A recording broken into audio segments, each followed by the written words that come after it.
Army दादी train में गन्ना खाते हुए जा रही थी। तभी आर्मी दादी आधा गन्ना खाकर आधा खिड़की के बाहर फेंक देती हैं। गन्ने को थोड़ी नमी मिलती है तो उसमें से एक छोटा पौधा निकल आता है। अब धूप से पौधा सूखने लगता है। तभी एक चिंपांजी बंदर की नजर उस पर पड़ती है। चिंपांजी रोज गन्ने के पौधे को पानी डालता है। अब एक पौधे से पूरे रेगिस्तान में ढेर सारे गन्ने बन जाते हैं। चिंपांजी बंदर ये गन्ना खाने अपने दोस्तों को बुलाता है। तभी आर्मी दादी वहाँ आती हैं और पूरे गन्ने काट कर अपने साथ ले जाती हैं। अब बंदर और उसके दोस्त रोते हैं, फिर लाइक और सब्सक्राइब नहीं किया।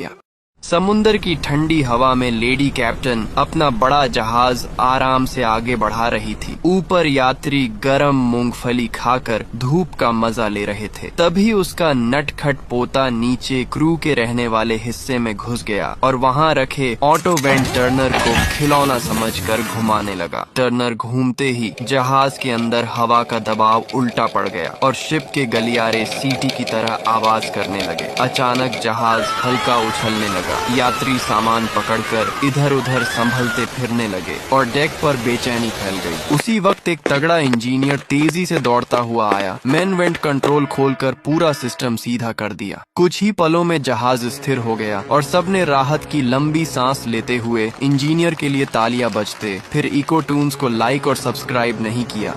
इस ठंड में जंगली सुअर किसान की आधी फसल बर्बाद कर चुके थे। किसान यह देखकर सिर पकड़कर रोने लगता है। फिर किसान इस बार कड़ी ठंड में खेत में ही रहने का सोच लेता है। अब किसान खेत के बीचों बीच एक खटिया डालता है और उसके चारों ओर मिट्टी के बर्तन रख देता है और एक एक करके उनमें आग लगा देता है। अब किसान आराम से खटिया के ऊपर सो जाता है। रात में जब जंगली सुअर आते हैं तो आग देखकर दूर से ही भाग जाते हैं। सुबह किसान उठकर देखता है तो उसकी फसल बची हुई थी और किसान ठंड से भी बच गया। फिर लाइक और सब्सक्राइब नहीं किया।